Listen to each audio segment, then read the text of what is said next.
This week we've got a very special guest, Alex Grant, of the Constitutional Commission. Now, his views may be forthright, and he has a disclaimer to make that whatever his views are on this programme, they're not that of the Constitutional Commission. Is that correct, Alex? Indeed. Made that clear. Regular guests, Phil Attridge, Norrie Stewart, and myself, Stuart Lockhead. Well, Alex, this particular broadcast, this recording session, has really come about because of the debate about broadcasting that you had at Holyrood only about a month ago, which turned out to be a total savaging of the BBC in Scotland. Yeah. What did you think of it as a debate, and was it a success? I mean, you planned it presumably well. Yeah, in fact, it's the best planned thing I've ever planned in my life, because we tried to get the BBC to participate in it from the outset, because initially the idea was to actually have a debate about the BBC. Not surprisingly, to be fair to them, they were somewhat reluctant to participate in a debate ostensibly about the future of broadcasting, the future of the BBC, because they immediately went into the trench and said, well, we can't talk about that. We only operate according to the current charter political mandate. So if you want to debate what the future might be, particularly in the context of Scottish independence, we can't touch that with a barge pole. And so we said to them, well, that may come up, but we're quite happy for the debate to be much wider than that, to discuss how good broadcasting is in Scotland, how well you're performing currently, particularly in the context of the debate about the upcoming referendum. And the dodged, ducked, weaved for 6 months, I think it probably took us to eventually give up and invite a very good panel, as it happens, and we had a very good debate, but without their participation, because they obviously didn't want to be accountable. And accountability, to me, is the essence of what this whole subject is about. And the BBC have no desire to be accountable, as you've seen in a whole lot of contexts. If you watch the committee, Westminster committee meeting went on recently, where they were being nailed about some of the remuneration packages they've given to either the Director General who had just gone, or, dear God, somebody who applied for the job, didn't get it, and they got a bigger payoff than he got when he got fired, for Christ's sake. So, and the trust member, obfuscation, Jesus, the guy, he was the epitome of obfuscation. Right, well, hang on a minute. The trust member, is this, apparently, from what I understand, here in Scotland we've got one member. Yes, of the BBC. Representing Scotland on Correct. the BBC Trust. Have you any idea how many members there are on the Trust? No, good question. Off the top of my head, I don't. But anyway, this apparently, what I heard you say at some point was that this trust member, I think a PR person, it's a 4-letter word, PR. Indeed.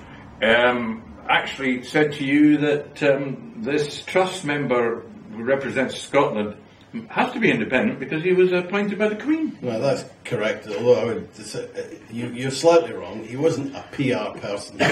He was his political advisor. Oh. So we arranged a meeting with this guy, Bill Matthews is his name, who you may have seen some comment recently from Roy. What's his name? The blogger who has his own blog, Roy. Anyway, who is this guy? What is his background? What is he qualified? What are his qualifications for being the trust representative in Scotland? Anyway, he is Mr. Invisible Man, because he was very hard to nail down. We finally nailed him down, but he wouldn't talk to us without a political advisor. And the political advisor sat there and said, well, of course, Bill is totally independent in overseeing the BBC's performance in Scotland, and you can tell he's totally independent because he was appointed by the Queen. Oh, right, okay. So I said, oh, yeah, sorry. Sure. So I said interestingly enough, because Jeremy Hunt was the appropriate minister in the government at the time before he moved on from the man with the unfortunate name. Aye, the man with the unfortunate name, aye. Anyway, I said to him, oh, I see. So So the Queen phoned Jeremy Hunt one night and said, "I've got a great bloke you should appoint as the BBC Trust member for Scotland. Give me a break." And the guy he had no hint of irony, none whatsoever. He believed what he claimed to believe what he was saying. That's what they're paid to do. Well, I mean, that must be a seriously difficult job. Which one? Trawling around the country looking for appropriate people to sit on various quangos. My God, yes. Yes, you must spend a lot of time on that. I just find the whole BBC thing just makes my blood boil. The big thing for me is the fact that you can't comment online. So it's a disgrace. You know, it's a disgrace. So the feedback they get from the people isn't from the people. It's from appointments made by the Queen. But you can comment on the Welsh equivalent. It's only in Scotland, I believe. So it is only in Scotland you can't do it. But as Tom Devine said at that meeting, he and some of the glitterati who attended a dinner with what was then the BBC governors spent 2 hours, I think he said, attacking the BBC. Apart from one or two academics, he said, who obviously didn't want to be seen to attack the BBC. I mean, you can see it on Newsnet, it's on the web at the minute. But he said they spent 2 solid hours at this dinner attacking the BBC, and he said they're not listening, they don't care, they're not interested. And if you read the BBC Trust report for Scotland, it refers to the deficit that the research tells them their listeners and viewers actually think they're underperforming, and then goes on to not tell you anything about what they're going to do about it in any substantive form. And as I said at the meeting, they put up Mrs. Brown and her boys, a programme about Ireland, as the epitome of BBC Scotland's production. As we all know, BBC Scotland's production, all they did to get it up to any decent amount was shift a whole load of stuff out of London. Does anybody believe that BBC's programme Question Time is actually a Scottish production? Give me a break. No, I mean, you only had to watch the chairman that time with Nicola Sturgeon and Danny, and not Danny Alexander, the other. Dougie Alexander. Alexander. Yes, sitting there where they actually set up and the whole thing. Well, the BBC, it's a principal part of the establishment. It can do what it likes. It doesn't care what you say. It's got £3.5 billion just for the rest of this discussion. Do you mind if I occasionally butt in and say, let's just call it the state broadcaster for what it really is? Oh, yeah. But unfortunately, the middle classes in Scotland, even a lot of pro-independence middle classes, when you say it's a state broadcaster, they turn around and say, no, it isn't.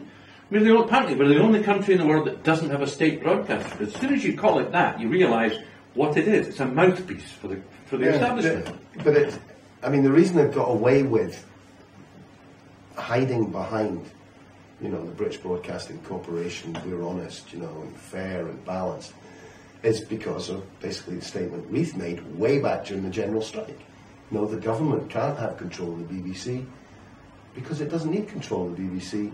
We will support the government line. We said they can trust us. He said they know they can trust us not to be impartial. Now, the people that you're referring to will say, that was 1926. Like, come on, it's not like that anymore.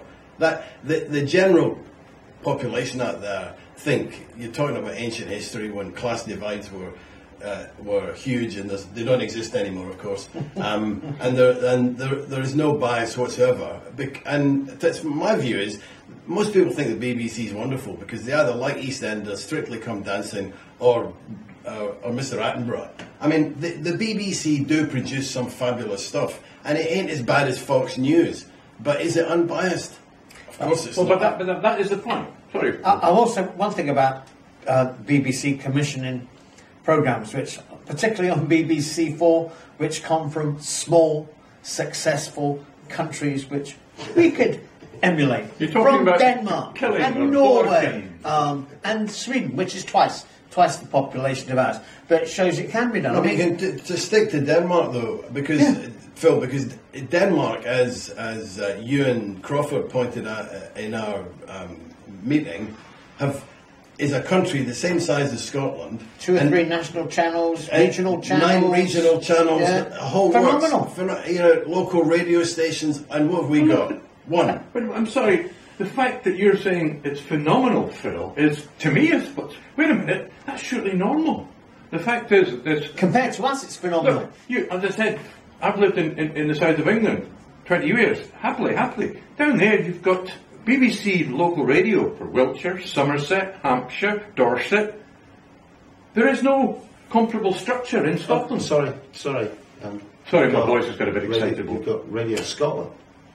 The Radio Scotlandshire, you mean? Excuse me while I laugh. I was listening to this morning just It's got about the size of a budget of a typical county BBC station. I hate to say it, I have my radio on the radio. But I have to say, it's intelligent. these English county local radio stations, they broadcast all day. Yeah. They do overnight to get the growth of BBC Two. You and I know what can be done with very little money. Yes, of course. At Leaf FM, we discovered just what you can do. And it's not about the impossibility of doing it, it's about the fact they don't want it done. It's a desire, that's all. And Tom Devine said that in the debate because he had gone to the trouble of, when we invited him to participate in the debate, because he had very firm views, particularly on BBC Radio Scotland, he had phoned a lot of people, who he obviously knows, being the man of the standing he is, and the general consensus was, yeah, budget's an issue, but it's not the main issue. The main issue is inclination, it's management, it's how they want to run it. Yeah. It's not the budget that's the biggest issue, although there is a very distinct argument about the budget. If you took the same budget, his case, and I don't think anybody demurred in the conversation, any of the panel, if you took the same budget with the right management, you could produce a far better result. But they don't want to. Well, look, It's all London central. Here's a little comparative point. Last year there was a bit of almost a civil war. I think it was at Côte d'Ivoire, Ivory Coast, where the president was elected and it didn't happen, and they didn't have a straightforward coup d'etat or a revolution, mind you. If they do, where do they go first? The president's palace and the radio station. Yeah. These are the two centres of power in every sovereign state. And what is Pacific Quay but the Governor General's mansion on the Clyde? Yeah, you control the dialogue. I mean, you're talking about budget. I mean, the BBC overall takes in around £3.5 billion a year. Gets 310 million in license from Scotland. And Scotland gets 108. I think it's about 108 is what overall, and it's going to drop over the next 5 years by 20%.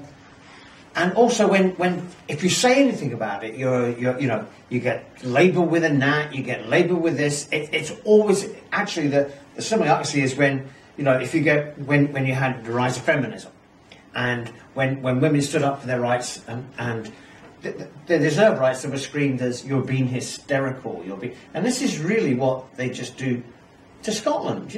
You're just being hysterical, you're being over the top. You just rather than just wanting your rights. But as you said, in England or anywhere else, they actually get them. They have local BBC stations for every county. And in Wales as well, because don't forget, it's always England and Wales. Okay.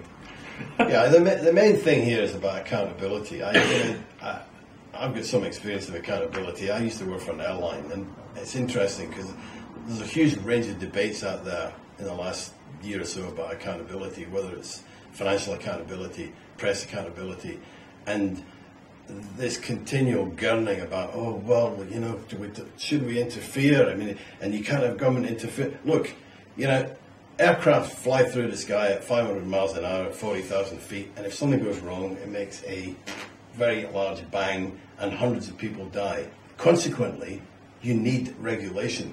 And what regulation means is you have to act safely. The guy in charge of it knows what his responsibilities are. His subordinates know what the responsibilities are. They measure the performance. They report back on the performance, and everybody owns it. And if anybody thinks that you're not behaving safely, they have a whistleblower's charter to put their hand up and say, this isn't right. Now, that model could easily be applied to all sorts of areas, including broadcasting. As I said, the trust was supposedly divorced from the BBC governors after the last debacle during the famous scandal about Tony Blair and Iraq, and the dirty dossier in Iraq and all the rest of it. And it was supposed to be being made independently capable of measuring overseeing and measuring what the BBC was doing and performing according to its charter, reported back accordingly. All you have to do is read, in the Scottish context, as I said earlier, read their annual report. It would make you weep.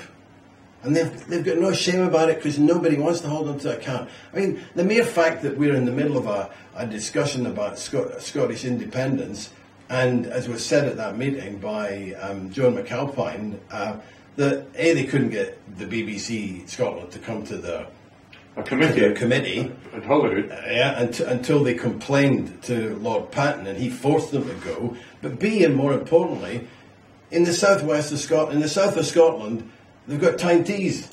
300,000 people. Yeah, and Newcastle. And you know, Gala still get the Borders channel. No, the Borders is gone. They get everything comes from Tyne Tees. Borders is closed down. And the current culture secretary had the ability. You would think, given the stushy that's going on about devolution, independence, Devo Max, and all the rest of it, that it would be a perfectly sensible thing to say. Particularly, people tell you, "Trust us, boys, and we'll give you more."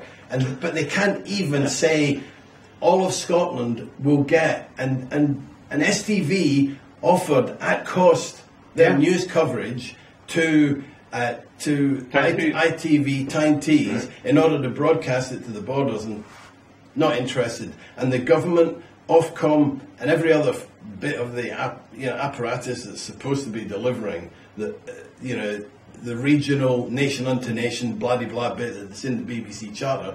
No, I'm not interested. We'll just leave it as it is now. Why?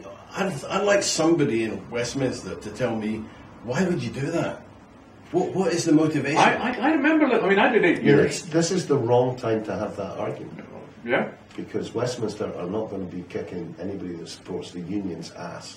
No, they're not. But they're supposed. But they're supposed to be. The argument should have been had. It won't happen after either. When Blair Jenkins and that's the important thing. That's true. But Norrie's right. You have to bear in mind that the Blair Jenkins Scottish Broadcast Commission, that his report, which proposed a separate Scottish digital television channel. That's all. Yeah. Was supported by all parties in Scottish Parliament. Well, the Labour government just must have ignored it then. Of course they did. It's prior to this government. No, it was long grassed. Was it not kicked into the long grass? Decision, strangely enough, going to be made. But it's the same difference. I mean, again, at that meeting, our chairman, after Ewan Crawford brought it up about kinging it, if you watched it. I mean, I'd never heard that. I thought it was a diminutive. The King Report came out. All right, the King Report. King Report came out and said, "This isn't the content is wrong. It's totally distorted. Do something about it." They ignored it, but apparently, according to Ewan Crawford, what they do is they have a look at the news and go, well, that's all London centric. We'll king it. So they put in, one statement about Scotland, as opposed to having BBC Scotland or actually having content about Scotland. They'll interview, as John McAlpine pointed out, they can pick a subject and they'll spend all their time with an interview with Boris Johnson, and that will be the major feature in Scotland. On Newsnight. Oh, frequently. Well, look, here, we complain. We've all sat around here and complained a bit. Is there any future plan? Is there any way that things could be changed other than voting yes at this referendum? Well, I can't see it, because it's interesting, because if you get a situation where someone's in fear of their future because they're not performing properly, like most of us are in an employment situation, but basically you've got to pay heed to the person who's got your career, your future in their hands. Now, if Pacific Key, as it would appear, believes that down the road's got the power to control what they do, the fact that we're all gurning about it, they're going to keep going until, and if we win the yes vote, at which point they're all going to go, oh dear, I think I might be out of a job because I actually didn't do anything. Because the only alternative is that they actually say, right, I tell you what, we better try and improve how we do this and put more balance into the presentation of the facts. But I don't see much evidence. Look, one thing I don't want to see if we do get a yes vote. I don't want BBC Scotland to be taken over and just renamed Scottish Broadcasting Corporation. The concept is wrong. It's rotten to the core. It's not accountable. No, but exactly. But that's the whole point. You know, if you've got a properly debated, constructed charter about what your public service broadcaster is there to do, because they're there to do something different from a commercial broadcaster who doesn't have the same mandate. So we're almost coming into the issue of the Constitution. Well, it is. It's the same principle. It's all about being more accountable, more democratic. Yeah. Phil? Well, I think it was Tom that said it. Was that the buck stops here, meaning the Parliament, and the Scottish Parliament should now be, irrespective of whether this government gets a yes or a no, they should be discussing the future of broadcasting in Scotland. I mean, it's deficient now, and with a yes or a no, it will still be deficient. They need to be starting to discuss it, where it's going. For example, I know it's turn the heat up is what they really need to do on it. I know it sounds like an extremist position, but you know the question of declaring UDI occasionally comes up, and that's regarded as an extremist position, and yet that's what happened in 1916, and then again in 1922, I think, in Ireland. They effectively decided, look, we're going to meet, and we're declaring ourselves independent, and we are the elected members. Yeah, there's a slight difference. One was a colony, the other one joined voluntarily. Okay, all right, but what about broadcasting? The trouble is, it's an international. It's not just a UK issue. Broadcasting is an international thing. Every sovereign state in the world negotiates with every other for the use of the air, the waves. Why doesn't this government, then Scottish government, go, have a wee talk with these nice Danish people about how they're doing? They'd end up in court. There's a very important reason why it wasn't devolved. Exactly. Very important reason. Oh no, it does. Okay, well, I'm going to sum it up. I think that's where you get your information. Mm-hmm. People don't read newspapers now. No. Certainly don't read and that's the tragedy. So they're getting off the telly. Yeah, and all you get on the telly is really the headline. And no government in its right mind is going to give up that particular weapon. Thank you for saying that, Roy. I think that needed to be said. Absolutely. Because there's ways and means of doing it. Not necessarily going into actually look to work out to get legislation, but on where our broadcasting could go. It is a government of this country, irrespective of whether they have that devolved power. They're not having the power, they're having the discussion about. I agree, but you can see they have to turn the heat up. Well, they're terrified because if the Scottish government, namely the SNP, turn the heat up, you know what the opposition will say. They'll ignore all of the issues that we've referred to about proper due accountability and say this is political interference. You are trying to control what the BBC says, and you shouldn't be doing that. As we've just seen, as John McAlpine pointed out, the Leveson report came back and said you should do the following things. Most of the population out there on the high street don't even know that the newspaper regulation is a devolved issue. And by the way, apropos your point, yes, they were quite happy to devolve that because none of it is public service. It's all private, and you can't control them. Well, we've seen how you can't control them. Now, the idea that if you have a debate, which would be what grown-up people do, but I watch you three reviewing every week the non-grown-up performance we have at FMQs, and the minute the SNP says anything about, well, we don't think the BBC is performing properly, objectively, they would get pelters from everybody about it, about political interference. Now, it's not logical, but that's what would happen. No, it's worse than that. The minute Salmon stood up and said, well, we'll legislate, what did you get? Oh, no, it has to be UK-wide. Correct. Not a discussion about whether legislation was a good idea from the Scottish Parliament's point of view. Correct. No. We'll just do what Big Brother down in Westminster tells us to do, and that'll make life so much simpler. They don't then have to take a stance. The SNP are in a very fortunate position. Very fortunate. Very fortunate, because they can, totally unshackled, make up their mind what's best for Scotland. None of the other parties in Westminster can do that. Well, Actually, the Greens can do that. That's a fair You mean Holyrood? Sorry, Holyrood. But You mean, that oh, you is- mean it's a proper Scottish party? You mean? well, yeah, but it's the only proper Scottish Ah, the party Greens. in there at the moment. And that gives them a huge position of strength. They can actually hold a position of principle in regard to whatever happens in Scotland. Nobody else can.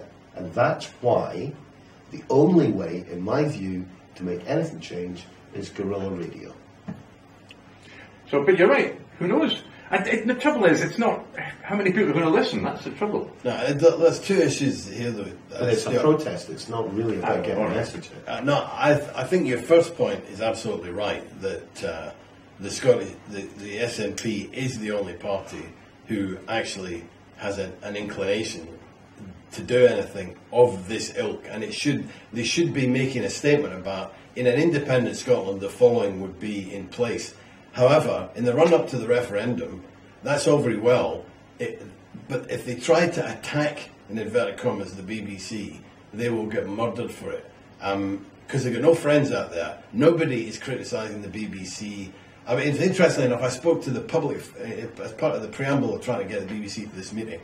I said to the guy who's the public affairs director of BBC Scotland in Pacific Quay, well, you know, there's a lot of people out there aren't happy with what you're saying. Now, one thing's for sure, a huge, even if it isn't the 44% or whatever the number is who voted SNP in the election, a huge constituency of SNP voters, I would imagine a third of the population, are dissatisfied with political coverage by the BBC.